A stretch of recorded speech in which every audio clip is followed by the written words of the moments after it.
मनमोहन मुरली वाला, मनमोहन मुरली वाला, नंदाचा अलबेला, नंदाचा अलबेला, नंदाचा अलबेला, नंदाचा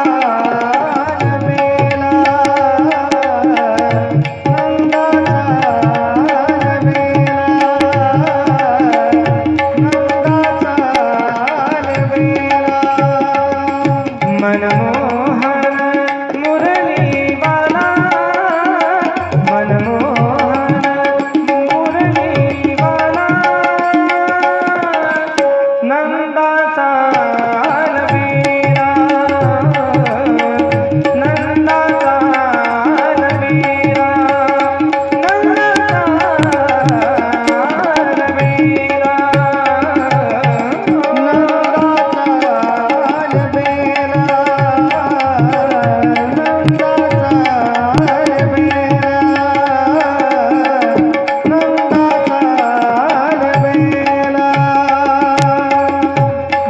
भक्तासाठी तो जग जेठी उमेसी रथ झाला, भक्तासाठी तो जग जेठी उमेसी रथ झाला, मनमोहन मनमोहन मुरली वाला, मनमोहन मुरली वाला, नंदाचा अलबेला, नंदाचा अलबेला, नंदाचा अलबेला,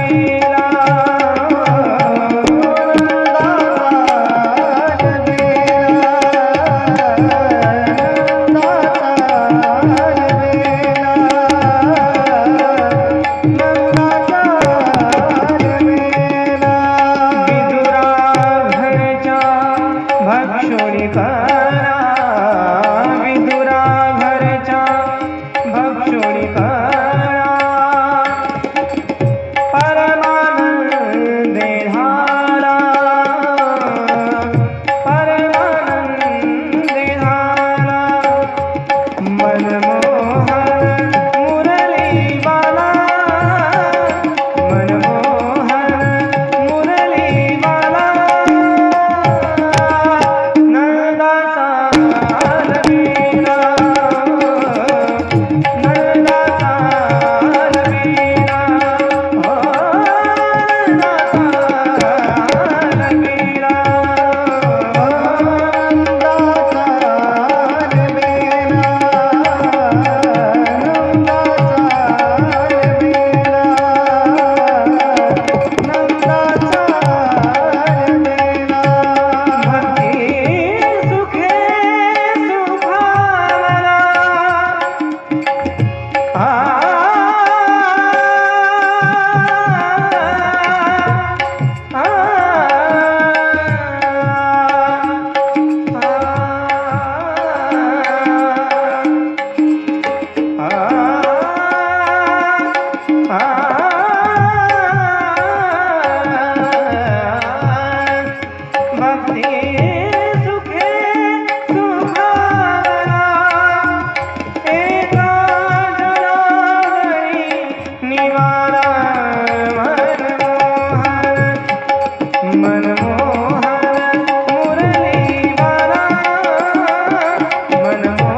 पेटीला एक माहिती पेटीला कुंडली कवरदा विठ्ठल श्री ज्ञानदेव तुकाराम पंढरीनाथ भगवान की जय सच्चिदानंद रूपाय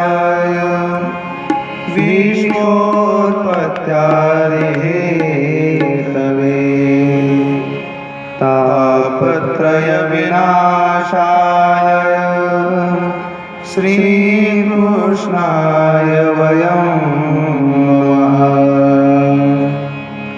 समचरण सरोजम्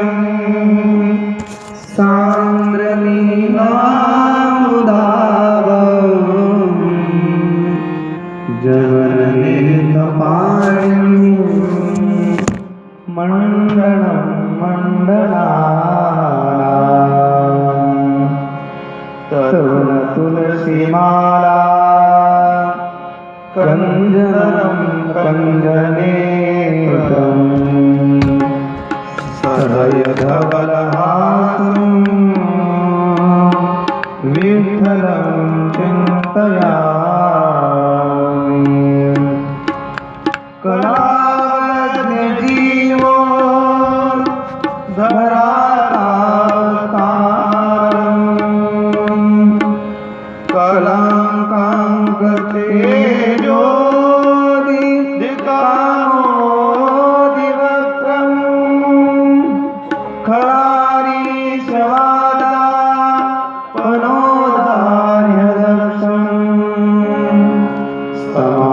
समाधिस्तमूर्तिं भजे ज्ञानदेवम् नमो सद्गुरु तुकया ज्ञानदीपा नमो सद्गुरु सच्चिदानन्दरूपा नमो सद्गुरु भक्तकल्याणमूर्ति नमो सद्गुरु भास्करा पूर्णकीर्ति सम्पाद्य ज्ञानं च विधाय भक्तिं विलोकितो येन समाधिराजः वैराग्यवन्तं सुविचारयुक्तं नमामि जोगं शिरसा गुरुं नमामि जोगं शिरसा गुरुं तव कथामृतं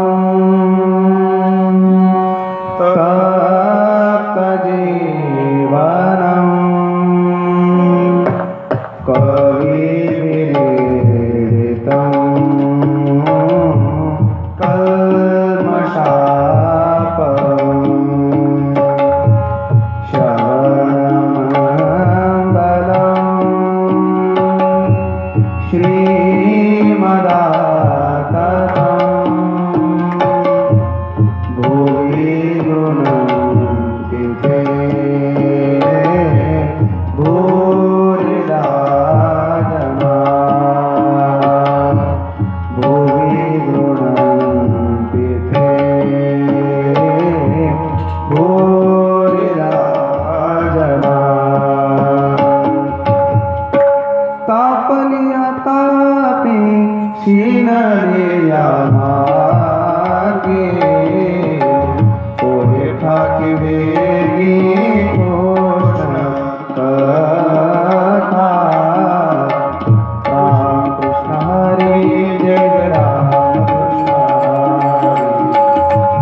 देखावो लागसी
जन्माद्यस्य यथोन्वयादितरतश्चार्थेषु विज्ञस्वराट् तेने ब्रह्महृदायादिकवये मुह्यन्ति यत्सूरयः तेजो वारिमृदां यथा विनिमयो यत्र त्रिसर्गो मृषा धाम्ना स्वेन सदा निरस्तकुहकं सत्यं परं धीमहि सच्चिदानंद रूपाय विश्वोत्पत्त्यादि हेतवे तापत्रय विनाशाय श्रीकृष्णाय वयं नमः. परम पावन खटकेश्वर भगवंताच्या या पावन दरबारात उपस्थित सर्व वैष्णवगुणीजन महाराज मंडळी यांच्या पावन सानिध्यात आजपासून आपण या रम्य असणाऱ्या भागवत कथेचं श्रवण चिंतन करतो आहोत. त्याचा हा पहिला दिवस आहे. सकाळी आपण नमनाचा फक्त निर्देश आणि कार्यक्रमाची पूर्वपीठिका सांगून थांबलो होतो. आपण नमन केल्यानंतर एक अभंगातले 2 चरण नाथांनी जे गायली ती 2 चरण सांगणार. तापलिया तापे शिनलिया मार्गी पोहे ठाके वेगे कृष्ण कथा.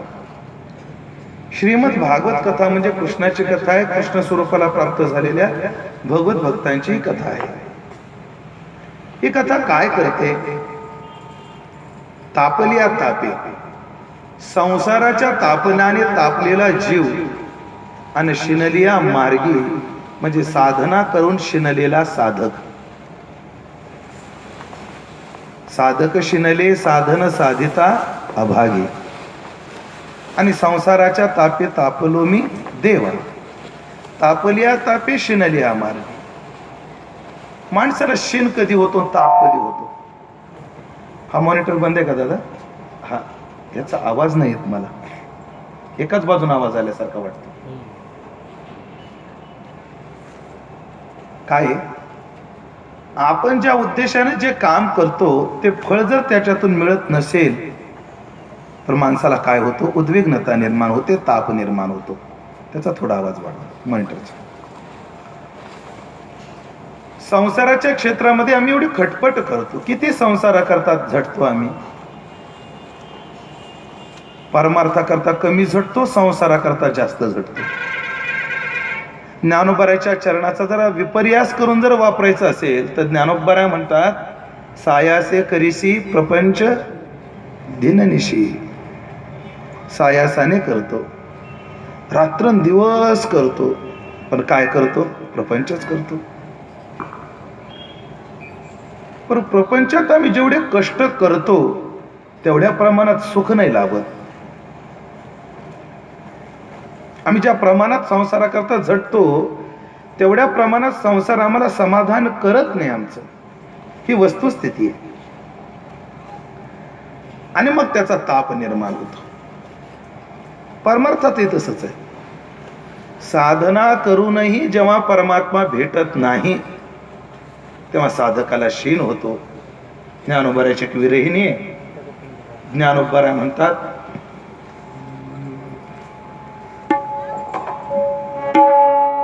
जयाचे आवडी संसार त्यजी,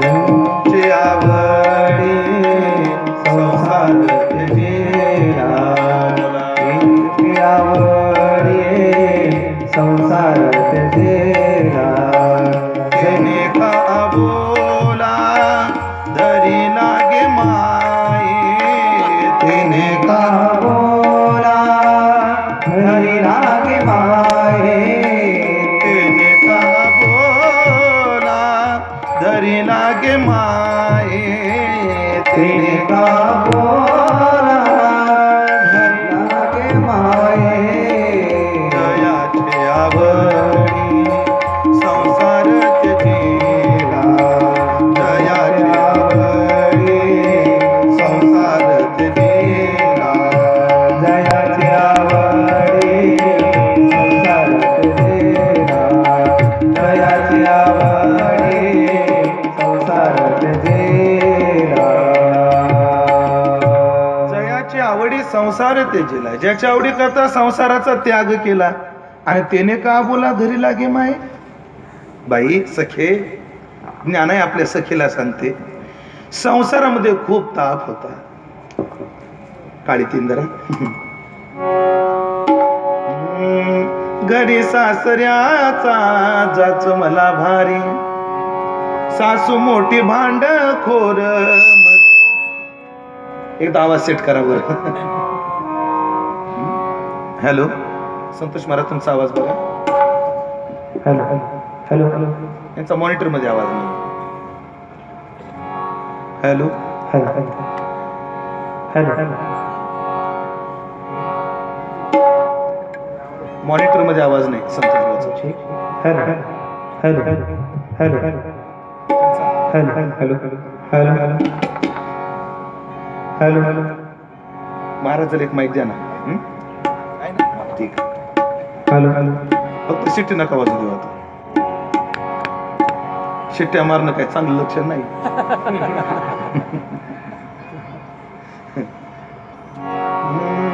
घरी सासऱ्याचा जाच मला भारी, सासू मोठी भांडखोर मजन पाहे बरी. पती लागी राग येतो जीव माझा राहीना, संसारात कुणाचं सुख नाही. आणि म्हणत मला कळालं की संसाराचा त्याग केला की हा भेटतो, हा कृष्ण भेटतो. म्हणून अपर असणारा संसार याचा मी त्याग केला. आणि केलं काय? परपुरुषाशी रती केली, परमात्म्याशी ऐक्य केलं. आणि मग पहिला नवरा मारू लागला म्हणून तो सोडून दिला आणि दुसरा केला, पण तो धड बोलला. मग माझ्या परमार्थाचा काय अर्थ आहे? तसा भाव या विरहिणीचा. जयाची आवडी संसार त्यजीला. ज्याच्या आवडी करता संसार त्यागला, आणि त्याने का बोला धरीला, आणि तो मला का बोलत नाही, हे सुख का मिळत नाही. मग संसाराचा त्याग करून साधना करायला लागले, आणि परमार्थातला परमात्मिक सुख जर भेटत नसेल तर त्या साधनेचा काय अर्थ आहे. म्हणून साधक शिनतो, संसारातला तापतो. पण अशा तापलेल्यांना आणि शिनलेल्या व्यक्ती करता पोहे ठाकी वेगी कृष्ण कथा. कृष्ण कथा मात्र समाधान करणारी कथा आहे. हो पहा, आता आपण महात्म्यात त्या 2 कथा पाहणार आहोत, पण निर्देश करून जातो. व्यासासारख्या विद्वानाने 18 पुराण लिहिली, आणि 18 पुराण लिहूनही समाधान भेटलं नाही. मात्र जेव्हा भगवंताच्या कथा ऐकल्या तेव्हा त्यांना समाधान लाभलं, हे ध्यानात ठेवा. भागवत कथा ऐकत असताना आम्हाला समाधान लाभणार आहे. एक वाक्य असं सांगतो, ऐक. भागवत कथा, तुकाराम महाराजांची चरित्र, साधूचं चरित्र संसार सुधारत नाही, ही आमची खुळी कल्पना आहे. भागवत जर केलं की आम्ही श्रीमंत होऊ. भागवत केल्यानं श्रीमंत होत नाही, भागवत करणारे श्रीमंत होता तो भाग्य. मग काय परमार्थ काय? म्हणून मी माफी मागून बोलेन, सर्वांना आवर्जून सांगेन की जसं तुम्ही अन्य देवाला साकडे घालताना, अन्य गोष्टी करत असताना ज्या अपेक्षा ठेवता की नातू होऊ दे, बंगला पूर्ण होऊ दे, अडकलेला खटला मोकळा होऊ दे, हे भागवत ऐकताना ह्या अपेक्षा ठेवू नका. परमार्थ फक्त एक करा, आहे त्या परिस्थितीला तोंड देण्याची ताकद आम्हाला मिळावी एवढी अपेक्षा परमार्थात ठेवा. आहे म्हणून आपली संस्कृती फार नाजूक संस्कृती आहे, फार व्यापक संस्कृती आहे. एकदा जर पती बापाने सांगितलं बाई याच्याशी तुझं लग्न झालं, आणि लग्न करून आपण त्यांच्यासोबत आलो, किंवा सांगितलं घरच्या भाऊ ही तुझी बायको, आपल्याकडे लग्न हा संस्कार आहे, करार नाहीये. हे तुझं डोरलं तुझं माझं सरलं असं नाहीये. 7 जन्माचा संबंध आहे, 7 जन्माचा. मग ऐका, एखाद्या बाईला जर नवरा वाईट मिळाला असेल, किंवा एखाद्या पतीला बायको वाईट मिळाली असेल, तर सोडून द्यायला आमची संस्कृती सांगत नाही. आहे त्या परिस्थितीत कसं ऍडजस्ट करायचं ह्याच्या शहाणपण. म्हणून मी या संबंधानं कायम एक वाक्य सांगत असतो. वाक्य असं आहे, जुगार माहिती तुम्हाला? जुगार जुगार खेळतात लोक. मी पुरुष मंडळीला विचारतो, जुगार खेळणारे सर्वच हारतात का? नाही, सगळे नाही हरत. जेवढे जुगार खेळतात तेवढे जर हरलेच असते तर लोक जुगाराकडे गेलेच नसते. पण जुगार जेवढे खेळतात तेवढे हरत नाहीत, आणि जेवढे खेळतात तेवढे जिंकतात का? जुगार खेळणारे जर सगळे जिंकले असते तर आमच्यासारखी माणसे जुगार खेळली असते. उत्तर काय? जुगार खेळणारे सर्व हरत नाहीत, आणि जुगार खेळणारे सर्व जिंकतही नाहीत. पण प्रमाण आहे का? जिंकणारे जास्त नाहीत, हरणारे जास्त आहेत. तसं संसार हा जुगार आहे. संसार सुद्धा काय आहे? जुगारच आहे. आणि हा संसार नावाचा जुगार सगळेच हरत नाहीत आणि सगळेच जिंकत नाहीत. जसं जुगार हरणारे जास्त आहेत, तसा संसार नावाचा जुगार हरणारेच जास्त आहेत. रामायण उघडा तुम्ही, रामायण. मी भागवतातले तुम्हाला सांगणार आहे, पण रामायणही ऐका. रामायणामध्ये दशरथाला बायको मिळाली 3 आहेत, पण त्याच्यातली कैकेयी आता मला पाहिजे. दशरथाची बायको कैकेयी आहे आणि रामाची बायको सीता आहे. आणि मग ऐका भाऊ, रामाच्या बायकोसारखी सीतेसारखी जर बायको मिळाली तर जंगलामध्ये स्वर्ग उभा करती, आणि बायको जर कैकेयी सारखी मिळाली तर राजवाड्यात पाय रगडून मरायला होती. ध्यानात ठेवा, हे ध्यानात ठेवा. म्हणून संसार हा जुगार आहे. संसारात आपल्या प्रारब्धानं जे घडणार आहे ते घडलेले आहे. पण भागवतामध्ये आमच्या घरातली सुधरले पाहिजे ही अपेक्षा योग्य आहे, पण अशी ठेवण्यापेक्षा मला सहन करण्याची ताकद मिळाली पाहिजे. भागवती ताकद देतं. ज्या त्या प्रसंगाला मी त्याचा निर्देश करून जाईल. म्हणून तापलिया तापे शिनलिया मार्गे पोहे ठाके वेगी कृष्ण कथा. ही कथा कशी आहे? कृष्ण कथा गंगा सावळे उदक. ही कृष्ण नावाची कथा. याच्यात सावळं पाणी, सावळं. आणि मना बुडी देखा ओलावसी. आणि त्याच्यामध्ये बुडी घेतली की मनाला ओलावा प्राप्त होतो. मनाला काय प्राप्त होतो? ओलावा. व्यक्तीच्या वाचेला ओलावा मिळावा, मनाला ओलावा मिळावा. ओलावा शब्दाचा अर्थ समाधान करा. समाधान प्राप्त करून देणारी ही कथा आहे. रम्य अशी कथा, फार रम्य कथा. तापलिया तापे शिनलिया मार्गे. कथेला सावळ उदक म्हटलंय. उदकच का म्हटलंय? उदक असं आहे, तुम्ही सरोवराच्या काठची माणसं आहेत. लोक सरोवराला आंघोळीला जात नाहीत, मला वाटतं धारेला जातात ना फक्त, का सरोवरात जातात? नाही जात. पण गेलेली परत येते नसती मला. येतात पहा तुम्ही, तुमच्या नशिबानं धार आहे म्हणून. पण ज्या गावात नदी असते, माणूस पाण्याकडे 3 उद्देशाने जातो. एक उद्देश असतो कपडे धुण्याकरता, काही लोक पाण्याकडे जातात. पाण्याकडे जाणाऱ्याचा दुसरा उद्देश असतो पोहण्याकरता जातात, म्हणजे स्नानाकरता जातात. आणि पाण्याकडे जाण्याचा तिसरा उद्देश असतो पिण्याकरता जातात. कपडे धुवायलाही पाणी लागतं, आंघोळीलाही पाणी लागतं, आणि प्यायलाही पाणी लागतं. पण ऐका, ज्याला कपडे धुवायला जायचे त्याची अपेक्षा पाणी स्वच्छ असावं. ज्याला आंघोळ करायची त्याची अपेक्षा पाणी जरा खोल असावं, म्हणजे मस्त पोहता येतं. आणि ज्याची इच्छा पाणी प्यायचंय त्याची इच्छा आहे पाणी शीतल असावं, थंड असावं. तसं भागवतामध्ये पोहायला येणारा ज्ञानी, कपडे धुवायला येणारा कर्मठ आहे, आणि पाणी पिण्याकरता जो येतोय तो भक्त आहे. भागवत रूपी गंगा ही कथारूपी गंगा. ज्याला पोहायचंय ना, ज्याला ज्ञानाची घमेंड जिरवायची आहे, त्याने भागवत उघडावं, त्याच्या ज्ञानाची घमेंड जिरून जाते. पहा तुम्ही, श्रीमद भागवताच्या 10व स्कंदाच्या उत्तरार्धामध्ये वेदस्तुती येते. वेदस्तुती.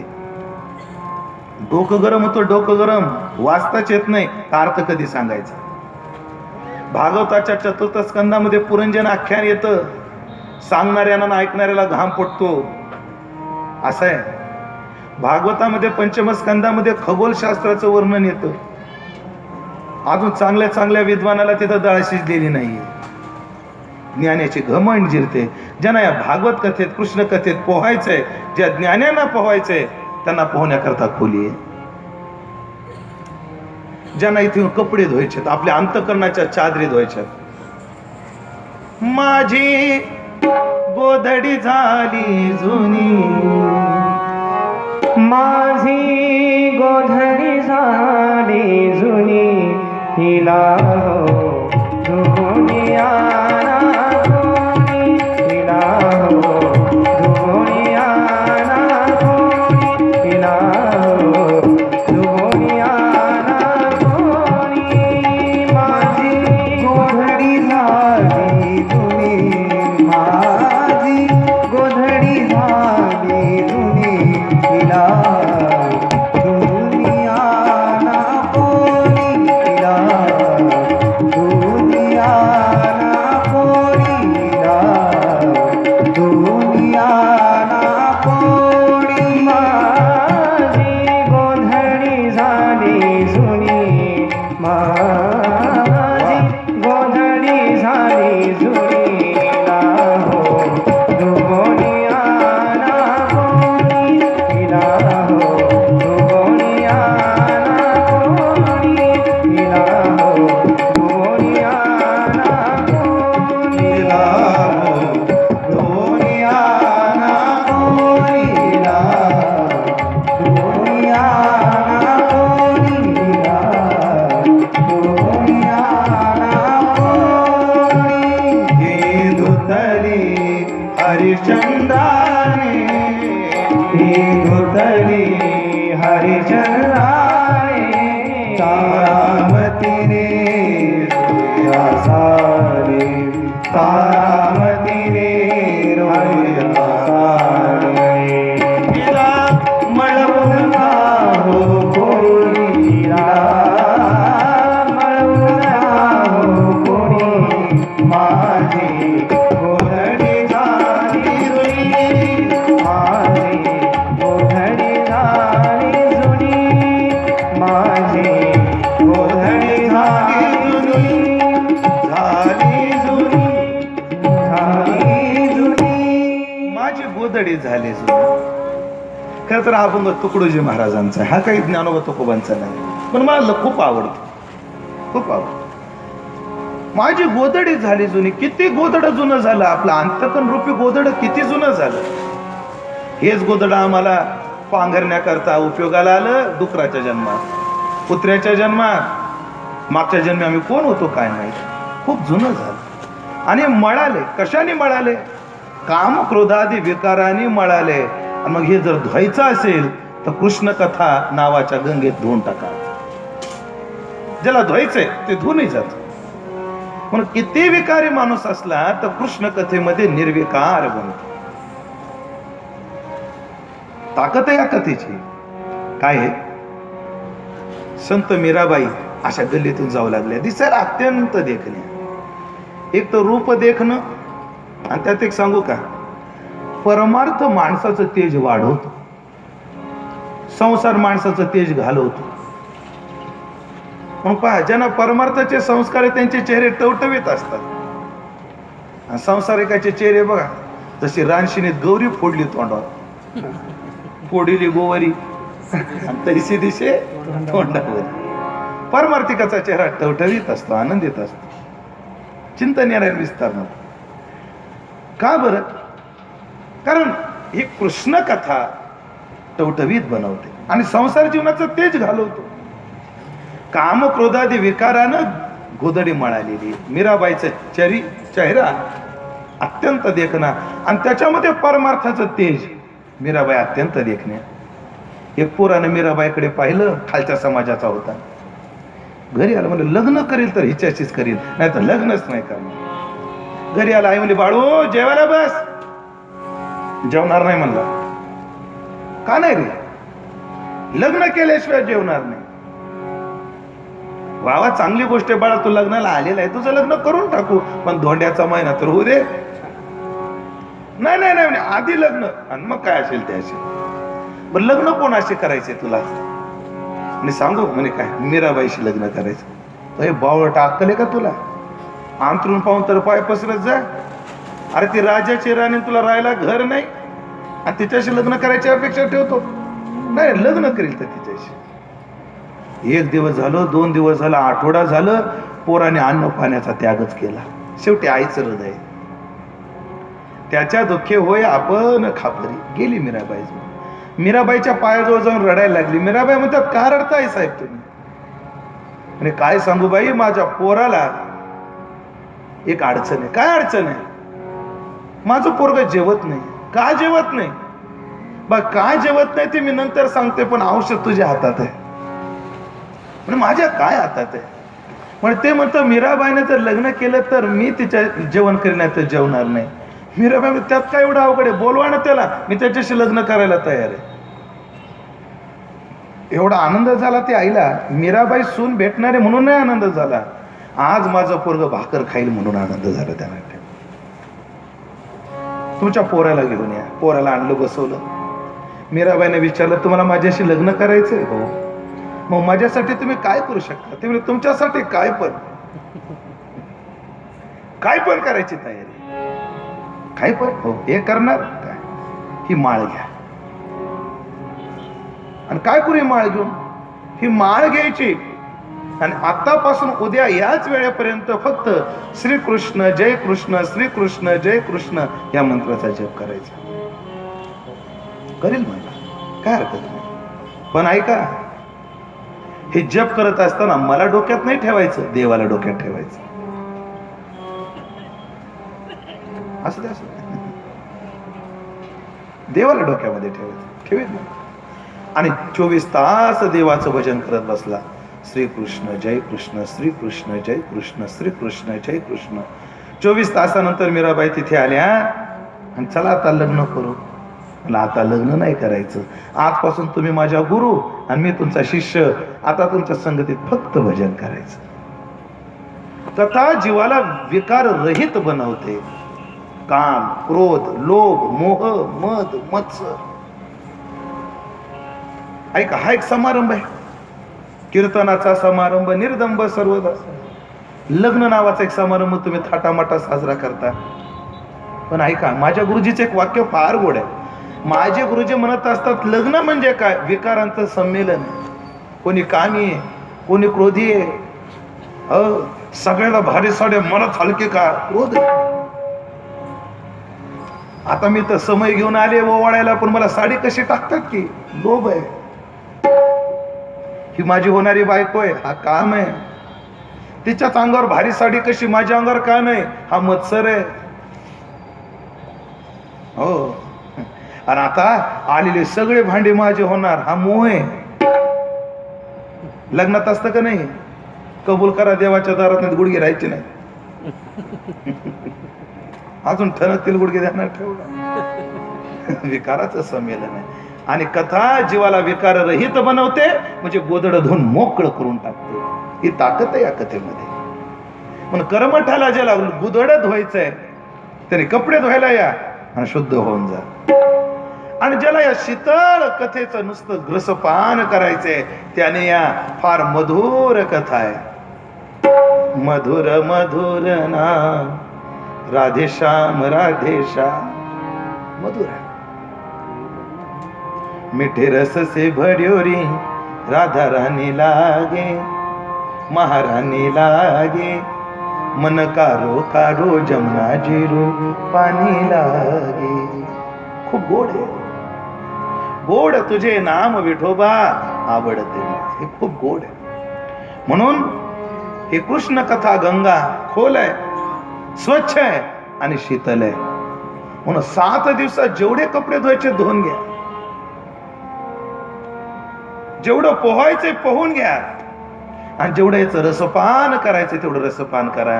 पण मला तरी वाटतं कपडे धुण्यात आणि पोहण्याच्या नादी लागू नका, पिऊन घ्या, पिऊन घ्या.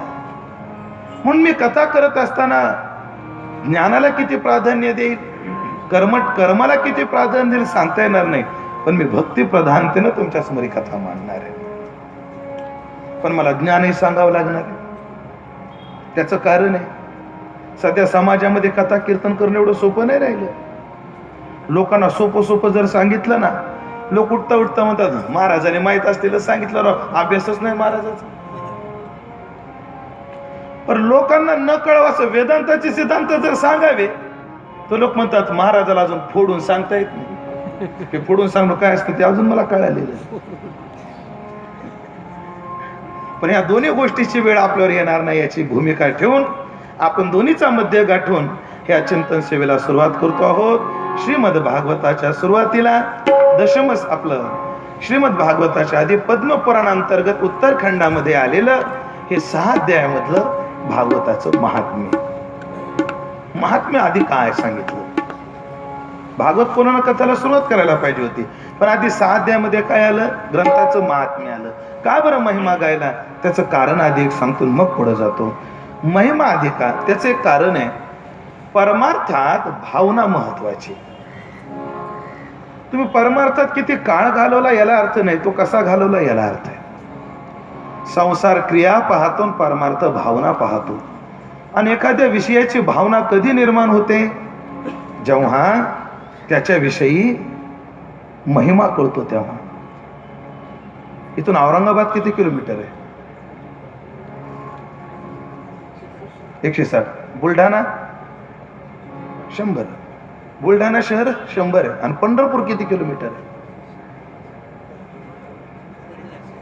350 का 450? 360. 350च्या थोडं पुढंच आहे. म्हणजे बुलढाणा 100 किलोमीटर आहे आणि पंढरपूर 360 किलोमीटर आहे. मी वारकऱ्यांना विचारतो, पंढरपूरला चांगले रस्ते का बुलढाण्यात चांगले रस्ते? बोला की भाऊ, बुलढाण्याला रस्ते चांगले. राहायची सुविधा पंढरपूरला चांगली का बुलढाण्याला चांगली? बुलढाण्याला. खाय प्यायची व्यवस्था पंढरपुरात चांगली का बुलढाण्यात? बुलढाण्यात. आहे की नाही? बुलढाणा जवळ आहे का पंढरपूर जवळ आहे? मग कशाला पंढरपूरला जाता? बुलढाण्याच्या वाऱ्या चालू करा ना. 350 किलोमीटर जायचं गरज काय? सुविधा सगळ्या आहेत ना. पण आहे का, आम्ही बुलढाण्याला आम्हाला जावं लागतं आणि पंढरपूरला आम्ही जातो. का जातो? त्याचं कारण आहे, पंढरपूरला महिमा आहे, बुलढाण्याला महिमा नाही. आम्हाला कळालंय. पंढरपूरला गेल्यानंतर चंद्रभागे करिता एक स्नान, चंद्रभागे करिता एक स्नान, तुझे दोष पडती रान रान, मग तू अवघाचे सुख रूप, मग तू अवघाचे सुख रूप होसी, मग तू अवघाचे सुख रूप होसी, मग तू अवघाचे सुख रूप होसी. सुखा लागे करीसी तळमळ, सुखा लागे करीसी तळमळ, तरी तू पंढरीसी जाय एक वेळ, तरी तू पंढरीसी जाय एक वेळ, मग तू अवघाचे सुख रूप होसी, मग तू अवघाचे सुख रूप होसी, मग तू अवघाचे सुख रूप होसी, मग तू अवघाचे सुख रूप होसी. मग तू अवघाचे सुख रूप होसी. म्हणून आणि मग श्रीमद भागवत कथा आम्हाला श्रद्धेनं ऐकावी लागणार आहे, कारण श्रद्धेनं ऐकल्याशिवाय ती फलद्रूप ठरणार नाही. आणि मग तिच्याविषयी श्रद्धा वाढण्याकरता, भाव निर्माण होण्याकरता आधी त्याचा महिमा कळायला पाहिजे. म्हणून ग्रंथाच्या आरंभी आधी 6 अध्यायामध्ये महिमा सांगितला. महिम्याची सुरुवात केली. सच्चिदानंद रूपाय विश्वोत्पत्त्यादि हेतवे तापत्रय विनाशाय श्रीकृष्णाय वयं नमः. वयं नमः. अहम आवाम वयम. अहम म्हणजे मी, आवाम म्हणजे आम्ही दोघं, वयम म्हणजे आम्ही सर्व. प्रथम पुरुषाचं बहुवचन आहे. वयम नुमः. वयम, मी नमस्कार करतो ही भाषा नाहीये, आम्ही दोघे नमस्कार करतो ही भाषा नाही. मग वयम नुमः, आम्ही सगळेच नमस्कार करतो. सगळ्यात आधी वयमला नंतर प्राधान्य, नमःचा अर्थ करतो. नमः म्हणजे काय? न मम. न मम म्हणजे देवा एक आहे. आपण देवाच्या पायावर जेव्हा डोकं ठेवतो त्याला नमस्कार म्हणतात, त्याला नमन म्हणतात. याचा अर्थ काय? हे डोकं तुझ्या पायावर ठेवलं देवा, पण हे जे काही ठेवलंय तुझ्या पायावर ते न मम, ते माझं नाहीये. हे कोणाचं आहे? तुझं आहे. न मम, ते माझं नाही. देवा हे फळ तुझ्या पायावर मी ठेवलंय, हा नमस्कार आहे माझा तुला. न मम, हे फळ माझं नाही, तुझं आहे. माझं काहीच नाही, सगळं देवाचं. भावना निर्माण होणं म्हणजे नमन आहे. न मम, माझं काहीच नाही. तर संसारात सगळ्यालाच माझं माझं. आमचे गुरुवर्य मारुती बाबा कुरेकर एक उदाहरण सांगत असतात, विभत्स रसातले, पण माफी मागून सांगतो. बा म्हणतात कोणाची तरी म्हैस असते, ती पौ टाकून गेलेली असते आणि बाई मोठे, ए ते शेण माझं आहे. खरं सांगा, शेण हिचं असतं का म्हशीचं असतं?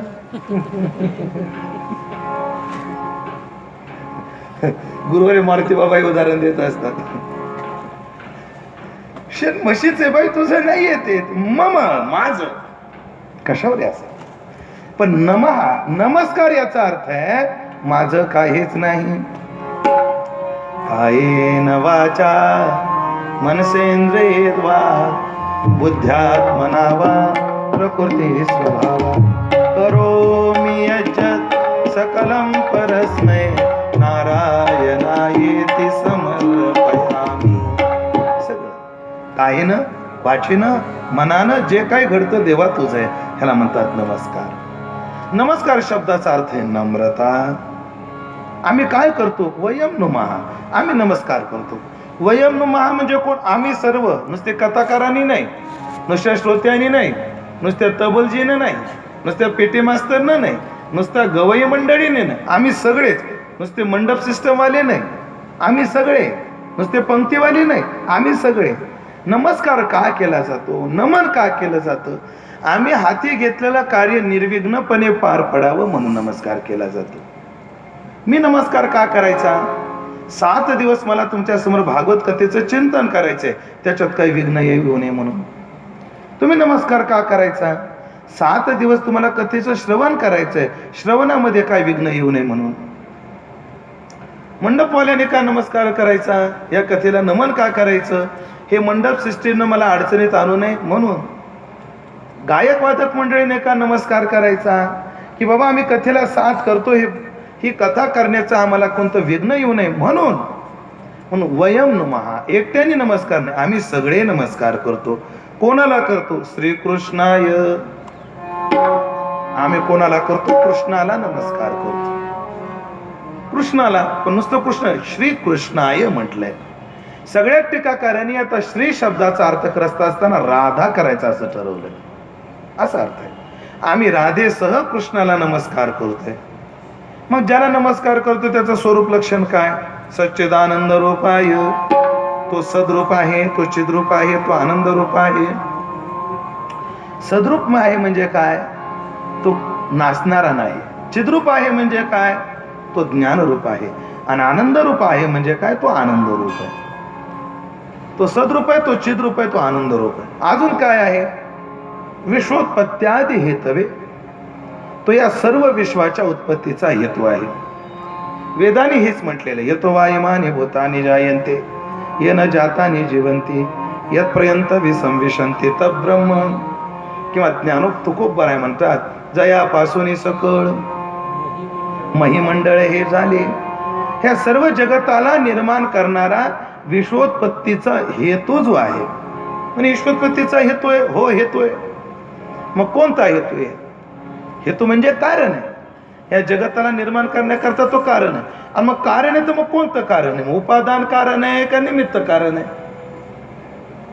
प्रत्येक गोष्टीच्या कार्यात 2 कारण असतात, एक निमित्त कारण आणि एक उपादान कारण. उपादान कारणाचं लक्षण केलं, ज्याचा कार्यात प्रवेश असून त्याच्या वाचून कार्य शिल्लक राहत नाही, त्याला उपादान म्हणतात. त्याला उदाहरण काय? गाडगे. गाडग तुमच्याकडे गाडग पितळाचं असतं का लोखंडाचं असतं? मातीचं असतं. गाडग कशापासून बनतं? मातीपासून. बाई गेली कुंभाराकडे गाडगा आणायला. का रे बाबा, भाऊ कितीला दिलं रे गाडग? म्हणे बाई 100 रुपयाला. एवढं महाग? एवढं महाग असतं. तुम्हाला बाई मग गाडगं कितीला पाहिजे? म्हणजे 50 रुपयाला.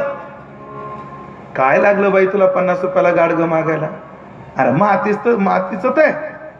आणि मग ते सांगायला लागतं, बाई माती आणावी लागते, माती चाळावी लागते, माती भिजवावी लागते, माती बडवावी लागते, माती तुडवावी लागते, माती घडवावी लागते, मातीला आकार द्यावा लागतो, माती भाजावी लागते, तेव्हा गाडगं होतं. त्या बाईने विचार केला, माती माती माती प्रत्येक वाक्यात आहे, मग किंमत मातीमुळेच वाढली असेल. ए बाबा, तुझी माती घे काढून, गाडगं मला दे. देता येईल का? नाही. बरं, माती वाचून गाडगं होईल का? नाही. माती वाचून होणार नाही आणि माती वाचून टिकणार नाही, मग त्याला उपादान म्हणतात. हे उपादान कारण. आणि निमित्त कारण काय?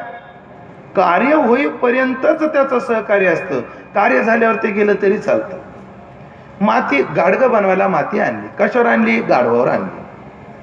कोणी भिजवली? कुंभारणीनं बुजवली. कोणी तुडवली? कुंभारानं तुडवली. कोणी घडवली? कुंभारानं घडवली. कशावर घडवली? चाकावर घडवली. आणि एकदा गाडगं तयार झालं तर माती आणणारं गाडू मेलं तरी गाडगं शिल्लक राहतं की नाही? गाडगं घडवणारा कुंभार मेला तरी गाडगं शिल्लक राहतं की नाही? राहतं. ह्याला म्हणायचं निमित्त कारण. हे जगताचं परमात्मा उपादान आहे का निमित्त हेतू आहे? विश्वोत्पत्त्यादी हेतव्य ना. मग निमित्त हेतू आहे का उपादान हेतू आहे? मग वेदांताने उत्तर दिलं, अभिन्न निमित्तोपादान आहे. अभिन्न निमित्तोपादान म्हणजे माया विशिष्ट असणारा जीव आहे, तो माया अंशानं जगताचं परिणामी उपादान आहे आणि ब्रह्म अंशानं तो विवर्तोपादान आहे. त्याचा विस्तार आता करत नाही. विश्वोत्पत्तीचा हेतू आहे. आणि ते काय करणार आहे? तापत्रय विनाशाय. आध्यात्मिक, आदिदैविक आणि आदिभौतिक 3 प्रकारच्या तापाचा नाश करणार आहे. अशा कृष्णाला आम्ही नमस्कार करतो. श्री कृष्णाय वयम नमः. आता पांडुरंगा करू प्रथम नमः. देवाला पहिला नमस्कार केला, आता दुसरा संतांना नमस्कार करतात. यम प्रवजंतमनुपेतमपेत कृत्यम द्वयपायनो विरह कातर आजुहाव पुत्रेति तन्मयतया तरवो विनेदुः तम सर्वभूत हृदयं मुनिमानतोस्मि. यम प्रवजंतमनुपेतमपेत कृत्यम.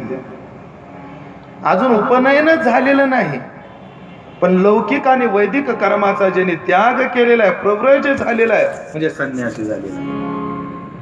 कोण? द्वयपायनाचा पोरगा, म्हणजे व्यासांचा पोरगा. आणि व्यासाचे चिरंजीव असणारे आणि त्यांच्या पाठीमागे त्यांचे वडील द्वयपान विरह कातर आजुहाव. आवाज देत आहेत विरह कातर होऊन. कशा? कोणता आवाज? पुत्र पुत्र इति. हे पोरा, हे पोरा म्हणून तन्मयतेनं पोराच्या पाठीमागं पळत आहेत. तर ज्यांचा आत्मभाव एवढा वाढलेला आहे, तरवाभी अभिनेदुः. झाड म्हणतात, इकडून आवाज देतात व्याजी, हे शुका, हे शुका. आणि तिकडून झाड आवाज देतात, ओ ओ. म्हणजे शुकाचार्यांचा आत्मभाव एवढा व्यापक झालेला आहे, झाड सुद्धा त्यांचा आत्मभाव घेऊन प्रतिसाद देत आहेत. अशा तम त्या सर्वभूत हृदयम, सर्व भूताचे हृदय असणाऱ्या मुनींना आम्ही नमस्कार करतो. शुकाचार्यांना नमस्कार केला. शुकाचार्याचे चरित्र पुढे येणार आहे, म्हणजे सांगणार आहे, पण आता फक्त सरळ असा सर्व नमस्कार केला. देवाला केला, संतांना केला. आणि आता त्या कथेची पूर्वपीठिका सांगतात. नेमिषे सुतमासीत अविवाद्य महामतीम कथा अमृत रसस्वाद कुशला शौनको ब्रवीत. कथा प्रस श्रवण करण्यामध्ये जे कुशल आहेत, बघा तुम्ही, ऐका. कोणत्याही रस पदार्थाचा रस ग्रहण करण्याची कुशलता पाहिजे. मला एक सांगा, चंद्रामध्ये अमृत आहे की नाही? पण चंद्रामधलं अमृत सगळ्याला पिता येत नाही. ही हातावटी चंद्रिकीच आहे. म्हणजे चंद्रातलं अमृत पिण्यामध्ये कुशल कोण आहे? चकोर आहे. आता ही फुल आहे, हे काय आहे? फुल आहे. ह्याच्यात मध आहे की नाही? मकरंद, मकरंद आहे याच्यात, म्हणजे मध आहे. मग फुलामध्ये मध आहे म्हणल्यानंतर एक करा, एवढा हार घेऊन जा मिक्सरला काढा, नाणं काढून द्या बरं मला. जर फुलामध्ये मध आहे तर काय हरकत आहे, मिक्सर मध्ये घालू फिरू मग मध होईल का? नाही. या फुलातला मकरंद सेवन करण्याची ताकद कोणात आहे? फक्त भुंग्यात आहे. मधुकर म्हणून त्याला काय म्हणतात? मधुकर. घेई छंद मकरंद, मधु सेवनात हा धुंद. त्या मधु सेवनामध्ये तो धुंद आहे. मिटता कमल दल, कमल दल मिटता, कमल दल, कमल दल मिटता, कमल दल. अशा कमलदळामध्ये मिटून जातो. मिटता कमल दल, कमल दल मिटता, कमल दल, कमल दल मिटता, कमल दल.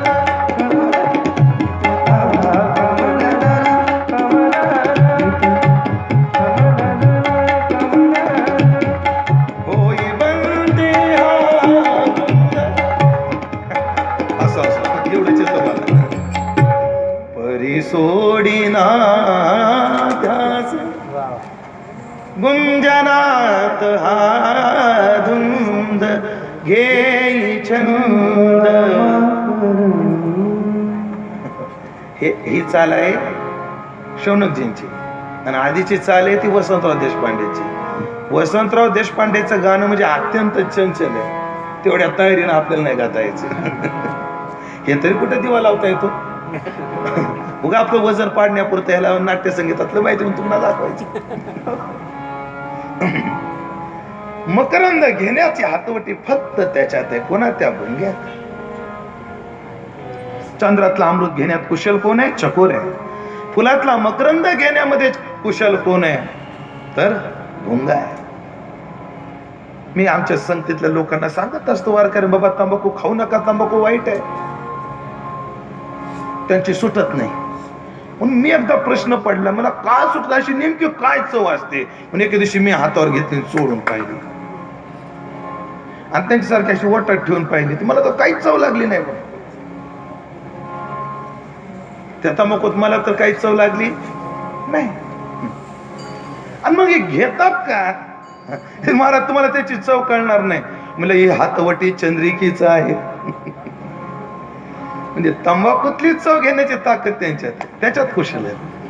पण सुत शौनकादी ऋषींना विशेषण दिले, कथामृत रसस्वाद कुशल. हा कथामृताचा रसस्वाद करण्यामध्ये कुशल असणारे शौनकम अब्रवीत. शौनक बोलते झाले कुठे? नैमिषारण्यामध्ये. सुतजींना विशेषण दिले महामतिम. महामतिम शब्दाचा अर्थ आहे बुद्धिवान. त्यांना बुद्धिवान काय म्हणायचं? पुढे क्रमाक्रमाने मी सांगत राहील. एकदा शौनकादी ऋषी नैमिषारण्यामध्ये सुतजी आसनावर बसलेले असताना पायाजवळ आले आणि येऊन बसले आणि सगळ्यात आधी त्यांची स्तुती केली. अज्ञान ध्वंत विध्वंस कोटी सूर्य समप्रभ, सुताख्याय कथा सारम मम कर्ण रसायन. आम्हाला शुकाचार्याने केलेली कथा सांगा. मम कर्ण रसायन, माझ्या कानाचं ते औषध आहे. मम कर्ण रसायन. खरं ते तरी रसायन म्हटले, औषध म्हटलंय. इथं कर्ण रसायन म्हटलंय. मम कर्ण रसायन याचा अर्थ रसायन शब्दाचं औषध अर्थ आहे. आणि अन्नालाही आयुर्वेदामध्ये औषध म्हटलंय.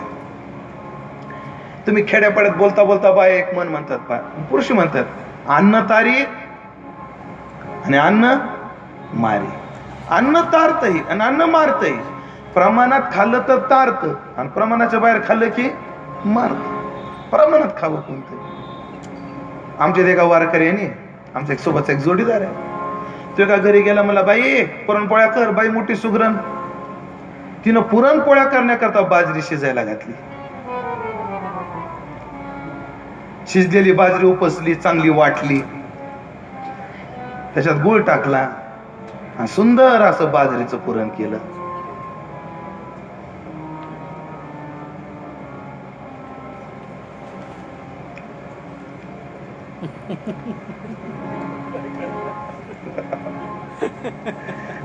नाही तुमच्याकडे पुरणपोळ्या करत नाहीत का तुम्ही झोपलेले आहेत सगळे मला हे सांगा आधी. बाजरीचं पुरण असतं का?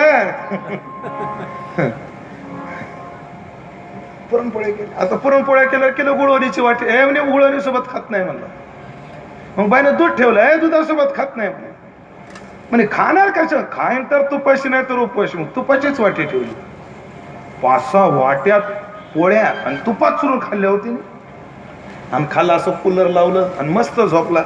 बरं त्याच्या पुढं तुपाचा डबा ती बाई जेवण झाल्यावर घेऊन निघाली. हा इकडे आण म्हणला तुपाचा डबा आणि जेवण झाल्यावर 1.5 किलो तूप प्याला. हो किती भाऊ 1.5 किलो तूप पिला आणि पिल्यानंतर कूलरच्या हवेला मस्त झोपला. पण त्या तुपात होता डालडा मिक्स. तो झोपला की पोटामध्ये डालडा थिजला. ते वरही निघन आणि खाली घसरण लागली दम छाकवायला. मग दवाखान्यामध्ये नेला आणि तो शेकायचा लाईट असतो का त्यानं शेकून तूप बाहेर काढलं. आता वरून काढलं का खालून काढलं मला आठवत नाही पण चांगला शेकून काढला. याला म्हणतात अन्न तारी ना अन्न मारी. पण अन्नाला औषध म्हटले. औषध या हा अन्न औषध आहे रसायन औषध आहे. तसं मम कर्ण रसायन म्हणजे माझ्या कानाचं ते खाद्य आहे. आणि आपल्या कानाचं खाद्य काय असलं पाहिजे आपलं डोळ्याचं खाद्य काय असलं पाहिजे. तुकाराम महाराजांनी एका अभंगात आम्हाला फार गोड सांगितलं. घे घे माझे वाचे घे माझे वाचे घे माझे वाचे घे माझे वाचे घे माझे वाचे घे माझे वाचे घे माझे वाचे घे माझे वाचे गोड राम विठोबाचे गोड राम विठोबाचे घे माझे वाचे घे माझे वाचे गोड राम विठोबाचे गोड राम विठोबाचे घे माझे वाचे घे माझे वाचे तुम्ही ऐका रे कान तुम्ही ऐका रे कान माझ्या विठोबाचे गुण माझ्या विठोबाचे गुण तुम्ही ऐका रे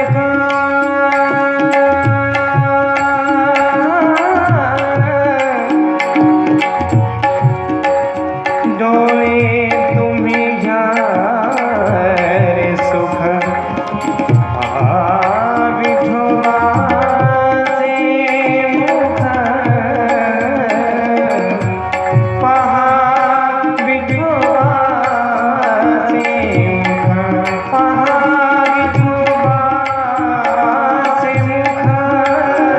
पहा विठोबाचे मुख पहा विठोबाचे मुख घे माझे वाचे घे माझे वाचे घे माझे वाचे घे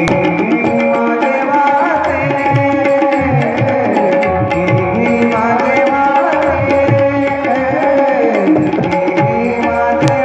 वाचे घे माझे डोळे तुम्ही घ्या रे सुख. डोळ्याचं औषध त्याचं रूप कानाचं औषध त्याची कथा मम कर्ण रसायन म्हटले. आणि मग शुकांची सुंदर अशी सुतजींची स्तुती केली आणि सुतजींना काही प्रश्न शौनकाने विचारले. मगाशी मी काल सकाळी मगाच्या सत्रात तुला यथा तथा आणि कथा 3 शब्द सांगितले होते. केन प्रकारेने कथा प्रत्येक कथेची सुरुवात ही प्रश्नातून आहे. श्रोत्यांनी प्रश्न विचारले पाहिजे, वक्त्यांनी सांगितलं पाहिजे, त्याच्यातून कथेची सुरुवात होते. आणि मग प्रश्न विचारला, भक्ती ज्ञान विरागोक्त विवेको वर्धतो महान माया मोह निरासष्ट वैष्णवी क्रियते कथम. प्रभू, भक्ती ज्ञान आणि वैराग्याद्वारा प्राप्त होणारा महान विवेक कशामुळे वृद्धिंगत होतो, तसेच वैष्णव माया मोहापासून कसे तरतात. या कलियुगामध्ये सगळे लोक आसुरतेला प्राप्त झालेले आहेत. त्याच्यातून मुक्त होण्याचं साधन काय? विविध तापाने पोळलेल्या जीवांना शुद्ध दैवी संपन्न होण्याकरता सर्वश्रेष्ठ उपाय काय? असे अनेक प्रश्न विचारल्यानंतर सूतजी बोलायला सुरुवात करतात. सुत उवाच प्रीती शौनको चित्ते ते ते वच्मे विचार्यच सर्व सिद्धांत निष्पन्ना संसार भय नाशनम. या सर्व दुःखाचं, ह्या सर्व तुम्ही सांगितलेल्या अडचणीचं एकच औषध आहे, ते म्हणजे श्रीमद भागवत हे ग्रंथ आहे. कलियुगामध्ये लोक किती पापी झाले, काय झाले, नारदजी त्याचं वर्णन करणार आहेत. म्हणून सर्व कलियुगातल्या प्रत्येक रोगाचं औषध म्हणजे भगवंताची कथा आहे. कोणती कथा? भागवत कथा आहे. आणि कोणी कोणाला सांगितली? बाबा, ही कथा सामान्य नाही. या कथेची महती तुला सांगतो. राजा परीक्षितीला 7 दिवसात मरशील असा शाप मिळाला आणि गंगेच्या तटाकावर बसून तो साधना करण्याकरता गेलेला असताना शुकाचार्याचे तेथे आगमन झालं आणि शुकाचार्याने परीक्षितीला जे 7 दिवसात सांगितलं ते भागवत. किरेन भाषितम, किरेन म्हणजे पोपटानं सांगितलेलं. आता शुकाचार्याला किरेन का म्हटलं, पोपट का म्हटलं, पुढं पाहू आपण. शुकाचार्याने सांगितलेलं. आणि तुम्हाला सांगतो शौनकांनो ऐका. शौनकांनो ऐका, हे जे भागवत आहे एवढं दिव्य आहे, याचं महत्व स्वर्गातल्या लोकांना कळालं. म्हणून एकदा स्वर्गातले लोक अमृताचा कुंभ घेऊन इथे आले. कुठे आले? ज्या ठिकाणी परीक्षितीला भागवत सांगू लागले. कोण? शुकदेवजी. आणि येऊन सांगितलं, बाबा शुकदेवजी, तुम्ही परीक्षितीला भागवत का सांगता? आणि 7 दिवसात त्याच्यात मरण येणार आहे म्हणे, याला सर्पदंशाने मरण येणार आहे. मरणापासून वाचवण्याकरता भागवत सांगता ना. हो, मग आम्ही अमृत देतो. मग अमृताने परीक्षिती अमर होईल, त्याचं काम होईल. फक्त तुम्ही भागवत कथामृत आम्हाला द्या. पण तुम्हाला सांगतो शौनकांनो, शुकाचार्याला आवडलं नाही. एवं विनिमयो जातो सुधाराज्ञ प्रपीयताम प्रपस्याम वयम सर्वे श्रीमद भागवतामृतम. आम्हाला द्या. पण कोण? शुकम नत्वा वदनम सर्वे स्वकार्य कुशला सुरा. स्वतःचं काम करून घेण्यात कुशल असणारे, स्वकार्य कुशला. स्वतःचं काम करून घेण्यातले चालू असतात काही काही माणसं. काम होईपर्यंत एवढं गोड बोलतात, वा वा महाराज, गोड गोड गोड गोड. ते आम्हाला आळंद देऊन पुण्याला कायम PMT न जावं लागतं. कधी कधी आम्हाला जागा भेटलेली नसते, आम्ही उभे असतो आणि त्या माता माऊल्या बसलेल्या असतात. थोडा जरी धक्का लागला की त्या बायांचा शब्द, ओ बुवा नेटोबारा, घाबरावं लागतं. आणि कधी कधी काय होतं, जागा आम्हाला भेटलेली असते, त्या उभ्या असतात. जयहरी महाराज, जयहरी. कोणत्या मठात राहता तुम्ही? लताई, मी कराडकराच्या मठात. असं? तुमच्या मठातली पोरं रोज आमच्याकडे मदोकरीला येतात. म्हणजे तू किती गोड बोल, पण मी जागा नाही द्यायचं तुला. तू बोल, काय गोड बोलायचं. स्वकार्य कुशल हा, स्वतःच काम करून घेण्यात कुशल. हे प्रत्येक कुठं येतो? पाहुणीच्या घरी गेल्यावर त्या बायकोन लुगडं पिळून घ्यायचं असतं. अशी गोड बोलती, अशी गोड बोलती. आणि इकडे आल्यास ते खाय प्यायची तर सोय केली नाही. स्वकार्य कुशला हा, ह्याला राजकारण म्हणतात. राजकारण कोणाचं काय हो, काय हो, आपली पोळी भाजली पाहिजे. म्हणून स्वकार्य कुशला हा असणारे सुरा हा म्हणजे देवता काय घेऊन आले? कथामृताच्या मोबदल्यात अमृत घेऊन आले. पण शुकाचार्याने त्याची उपेक्षा केली. देवम जहासह उपेक्षा केली. काय केली? क्व सुधा क्व कथा लोके क्व क्वाच क्व मनिर्महा ब्रह्मरातो विचार्यैवं तदा देव जिहांसः. काय म्हटलंय? क्व सुधा क्व कथा. कुठं हे अमृत आणि कुठं कथा. म्हणजे हाताकडे बघा बरं, कुठं हे अमृत आणि कुठं कथा अमृत. फरक काय दोघात? स्वर्गातल्या अमृतात आणि ह्याच्यात काय फरक आहे? तुम्ही जर मला 5-10 मिनिटं देत असाल तर सांगतो, नाही तर निघतो पुढे. चालेल ना? फरक सांगतो दोघातला. अमृत माणसाचं पुण्य कमी करत जातो आणि कथामृत पुण्य वाढवत राहतो. हा पहिला फरक आहे. हे काय? स्वर्गामध्ये जातो, दिव्य भोग भोगायला भेटतात, अमृत प्यायला भेटतं, पण क्षिणे पुण्य मरते लोक विषंती आहे की नाही? पुण्य संपतं पुन्हा खाली यावं लागतं की नाही? म्हणजे स्वर्गातलं अमृत आपलं पुण्याचा क्षय करतं आणि कथामृत पुण्य वाढवतं. पुण्याची गणना कोण करेल? म्हणून त्या अमृतापेक्षा हे अमृत श्रेष्ठ. दुसरं, ते क्रियाजन्य आहे म्हणून नाशणार आहे. कारण वेदांताचा सिद्धांत आहे, यत् कृतकम तत् अनित्यम तत् मर्त्यम. 100 यज्ञ करावे लागतात तेव्हा स्वर्गातलं अमृत मिळतं. म्हणजे क्रियाजन्य आहे. हे क्रियाजन्य नाही कथामृत, हे कृपाजन्य आहे म्हणून शाश्वत आहे. ऐकलं का? ते क्रियाजन्य आणि हे कृपाजन्य. अनेक जन्माची पुण्याई लागते भगवंताची कथा ऐकायला. मला सांगा, लोणार मध्ये एवढीच माणसं आहेत का? बोला की. नाही, लोणार मध्ये एवढी नाहीत. लोणार मध्ये खूप माणसं आहेत. लोणार मधली सगळी आले तर मला वाटतं जागाच पुरणार नाही, एवढी माणसं लोणार मध्ये. पण सगळ्याच्या नशिबात कथा आहे का? नाही. मग कोणाच्या नशिबात कथा आहे? मंडपात बसलेल्यांच्या. तुझी माफी मागून बोलू का परत एकदा? मंडपात बसलेल्यापैकी किती जणांच्या नशिबात कथा आहे? कायच्या नशिबात इथं झोपून,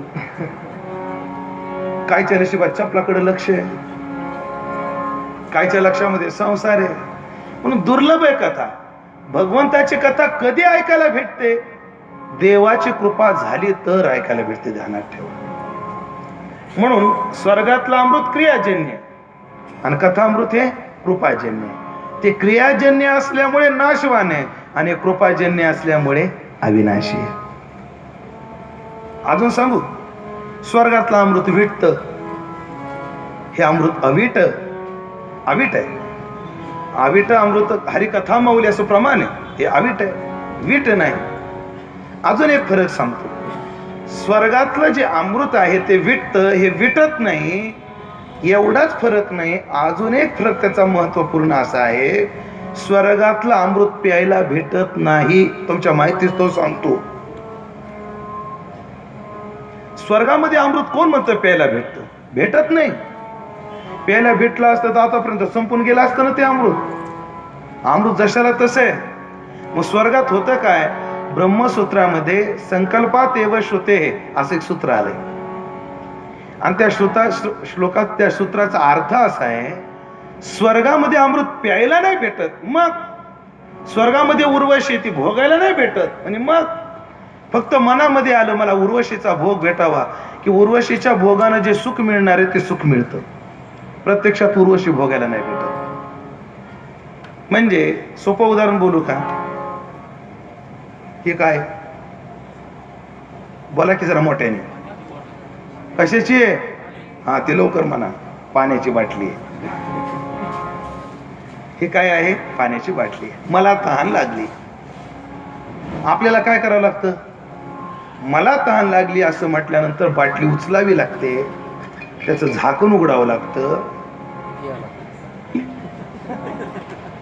ते प्यावं लागतं, तेव्हा तृप्ती होते. स्वर्गात असं नाही. स्वर्गात काय? मला अमृत प्यायचंय असं म्हटल्याबरोबर अमृताची तृप्ती प्राप्त होते. संकल्पात एव श्रुते. तिथं प्यायला नाही भेटत अमृत. पण महाराज, कथा अमृत हे असं आहे, त्याचं पान करायला भेटतं. मुहुरहो रसिका भुवी भावुका. पुढे येणार आहे, हे रसपान करता येतं.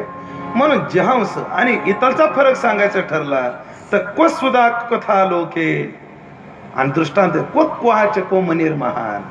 कुठं काचाची गारगुटी आणि कुठं हिरा. कथा म्हणजे हिरा आहे आणि ही स्वर्गातलं अमृत म्हणजे काचाची गारगुटी. उपेक्षा केली. का उपेक्षा केली? इकडं पहा, खूप गोड विचार आहे. भगवंताची कथा दुर्लभ आहे म्हटलो ना मी तुम्हाला. कृपा साध्य कशी इथं श्लोकात उत्तर मिळतं. का बरं देवांना दिली नाही?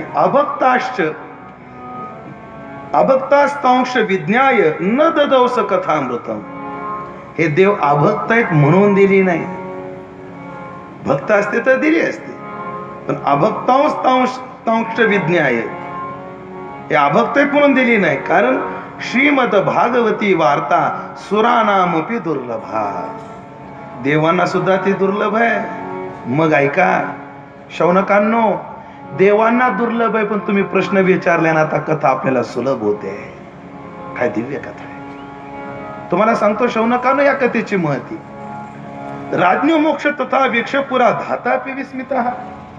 पूर्वी या कथेची भागवताची महती ऐकून ब्रह्मदेव सुद्धा विस्मित झाला. आणि ब्रह्मदेवाने विस्मित होऊन जगातली सर्व साधनं एका पारड्यात टाकली आणि एका पारड्यामध्ये भागवत टाकलं. तर तुम्हाला सांगतो गौरवेन इदम महत लघुनन्यानी जातानी. अन्यानी लघुनी आणि भागवताचं पारड जड झालं. असं दिव्य असं हे भागवत आहे, जे भागवत शास्त्र सप्ताविधी श्रवण केल्याने खात्रीने मुक्ती प्राप्त करून देणार आहे. पूर्वी दयाद्रांत करण्याच्या सनकादिकांनी हे देवर्षी नारदाला एकदा कथन केलं होतं. आता कथेचं हे तोंड आहे. आणि मग शौनकाने प्रश्न विचारला. सनकादिकांनी नारदाला काय केलं? हे कथामृत दिलं. म्हणजे दिलं, पण सनकादिकाची शौनकाची भेट कुठं झाली? आणि मग आता कथा चालू होते. आता आपल्या कथेतली पहिली गोष्ट. एकदा हि विशालायाम चत्वारो ऋषयो मलः सत्संगार्थ समायाता ददृशस्तत्र नारद. एकदा हि विशालाया, एकदा बद्री विशाल क्षेत्रामध्ये चत्वारो ऋषयः, 4 प्रकारचं 4 ऋषी, सनकादिक ऋषी. एक सनंदन, सनत कुमार, सनसृजात आणि सनत, असे 4 ऋषी. ऋषय अमलाहा. उदाहरण काय दिलं त्यांना? उपमा कश अमलाहा म्हणजे मलरहित असणारे. कशा करता गेले ते बद्री विशालावर? सत्संगार्थ समायाता. काहीतरी देवाची कथा करावी म्हणून. कारण हे सनकादिक जे आहेत यांची कथा अशी आहे. ब्रह्मदेवाने जेव्हा यांना निर्माण केलं तेव्हा सांगितलं जा सृष्टीचा विस्तार करा. तर ब्रह्मदेवाला यांनी नकार दिला. आम्ही नाही सृष्टीचा विस्तार करणार. ब्रह्मदेवाने शाप दिला तुम्ही बालकच राहाल. तुम्ही बरं बालकच बरं. खर तर सनकादिकाचं चरित्र सांगल्याशिवाय लहानपण देगा देवा हा बघ सुटत नाही. लहानपण देगा देवा, लहानपण देगा देवा, लहानपण देगा देवा, लहानपण देगा देवा, लहानपण देगा देवा, लहानपण देगा देवा, लहानपण देगा देवा, लहानपण देगा देवा. मुंगी साखरे सारवा, मुंगी साखरे सारवा, लहानपण देगा देवा, लहानपण देगा देवा, लहानपण देगा देवा, लहानपण देगा देवा, लहानपण देगा देवा, लहानपण देगा देवा. लहानपण देगा देवा. लहानपण बरे, नीचपण बरवे देवा. तू का म्हणे बरे धाकुट्याचे जिने. लहानपण का पाहिजे सांग? लेकराचं मन निर्विकार असतं. जैसे बाळकाचे मन का चोरा घरीचे धन. लेकराचं मन निर्विकार असतं. बच्चे मन के सच्चे और बूढ़े उतने लुच्छे. त्याच्यात मी पण आहे. बुढे म्हणजे फक्त म्हातारे असा अर्थ करू नका. लहानपण जेवढं निर्विकार असतं ना तेवढं मोठे पण नसतं.